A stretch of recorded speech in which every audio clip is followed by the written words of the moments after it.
When considering famous bodybuilders, names like Donald Trump, Boris Johnson and Matt Hancock don't immediately come to mind. However, surprising research led by the University of Arkansas suggests that conservative men are often perceived as physically stronger than their liberal counterparts, News.com has learned. The study conducted 4 experiments to delve into the connection between political orientation and physical strength.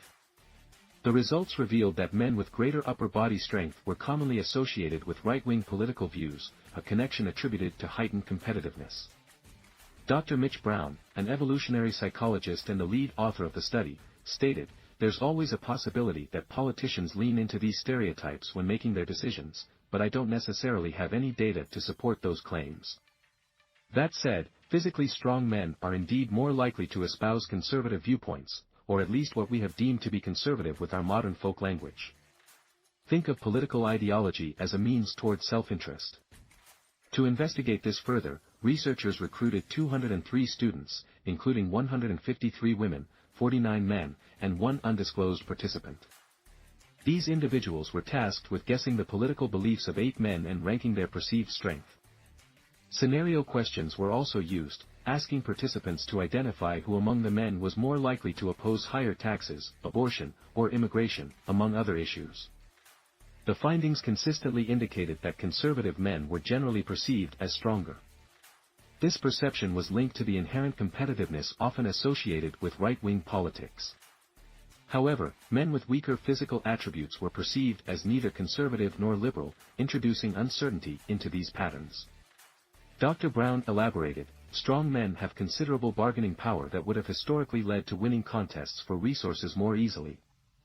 When they gained access to resources, they would have ascended hierarchies and thus codified social norms of competition in which they had a competitive edge.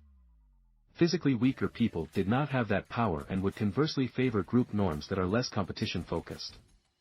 Despite these findings, some clinical psychologists, including Dr. Gurpreet Kaur and Dr. Louise Goddard Crawley, have reservations about the validity of these claims. Dr. Kaur emphasized, while political beliefs are shaped by a complex interplay of personal experiences, values, and socio-cultural factors, it's crucial to recognize that these are only associations and do not imply causation. Dr. Goddard Crawley added, "Attempting to explain political orientation solely based on physical strength oversimplifies the issue." The authors of the study acknowledged these limitations, noting that their findings indicate the presence of a stereotype but not whether demonstrating strength is a true indicator of ideology, according to Daily Mail. Dr. Brown concluded, "Correlation doesn't imply causation, yes, but this particular study is not about a correlation. This is ultimately a study to see if there is a lay heuristic of strong men as conservative, i.e., a stereotype. It could be that these stereotypes reflect a kernel of truth. Future research should assess the previously identified association between strength and conservatism while determining if perceivers can accurately track people's ideology through this morphology."